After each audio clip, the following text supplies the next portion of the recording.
as mentioned. Now let us return to a very fundamental question. What is the essence of a world-class university? I can tell you what it's not. It is definitely not about providing a narrow vocational training. In Hong Kong, unfortunately, many students often choose their programs with definite job prospect in mind.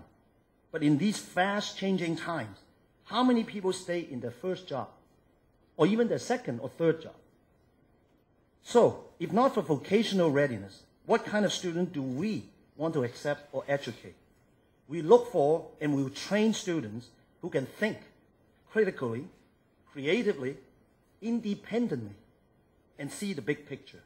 In this objective, and you've heard, I believe that the Oxford goal and the HKUST dream is the same. But the two universities are actually different in their social environment. Hong Kong is very lucky to be in the backyard of one of the world's fastest growing economies, hungry for science and technology. This presents us with an opportunity and challenge that few places enjoy. I dare say that even Oxford doesn't quite enjoy this advantage of proximity and intimacy. In a recent report, the State Research Council in China specifically recommends Hong Kong to develop science and technology in support of national development. If we continue to put all our eggs in the financial services basket, we may soon break the eggs. In fact, the recent survey shows that Hong Kong is no longer the most competitive Chinese city in innovation. Science and technology is about innovation. Yet, in this city, the popular obsession is playing the stock market or the property market. This is essentially a gambling activity in which the returns can be very immediate. In a sense, Hong Kong is Macau with property and stock market casinos. Basic research, however, never yields immediate results. You will remember that Hong Kong's own Nobel laureate, was mentioned before, Charles Kao, had to wait more than 30 years to see the fruits of his breakthrough research. But make no mistake, science and technology is the wave of the future and our guarantee of future prosperity. The US, for example, where I worked for 30-some years, has all kinds of problems now, and yet is still technologically the most dominant force in the world. And having worked in the National Science Foundation in the US, I know with the Obama administration, it is making heavy investment in science and technology despite the current financial problem that the country is facing. Professor Rick Levin, Professor Hamilton's former boss, the president of Yale University, who was also at the Nanjing Forum, where we both were, has a message for Asian educators. Give up rote learning and nurture critical and creative thinking. He believes, he mentioned explicitly, that Japan has gone stagnant because its education is typically Asian and that it has failed to innovate. In fact, he said at the Nanjing conference that if Google, Microsoft, and Apple were Japanese companies, Japan would still dominate the world economically. We here in Hong Kong has all the freedom and the means to have the best of both the Western and the Asian system. So parents and principals, please keep this in mind when you are helping the young to make their education choices. In the end, it is not vocational skills, but fundamental knowledge and innovative thinking that will serve your children and students longer and better.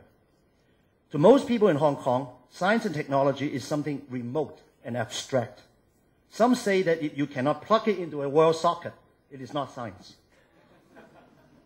In the presence of Professor Hamilton, who is a chemist and a scientist, I offer you a quote from a clever man. It goes like this: if it squirms, it's biology. If it stings, it's chemistry. If it doesn't work, it's physics. And if you can't understand it, it's mathematics. Here's a chemist, here's a mathematician. So I don't want to go more than that. But now let me return to the theme I hopped on before. The essence of a global education means getting out of Hong Kong and surviving in a different culture or country. If you can get into Oxford, for those of you students here, I urge you to consider it seriously. But I would also urge you to consider university in Hong Kong, in particular KUST. See which one suits your academic interest, geographic connections, and career aspirations.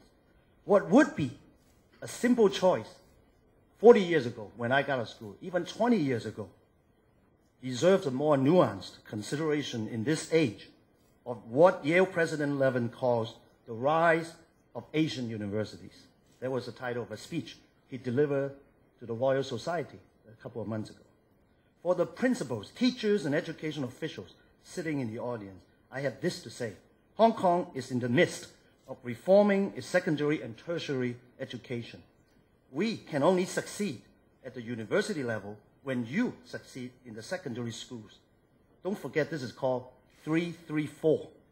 4 cannot do much if 3 doesn't work. I'm a mathematician.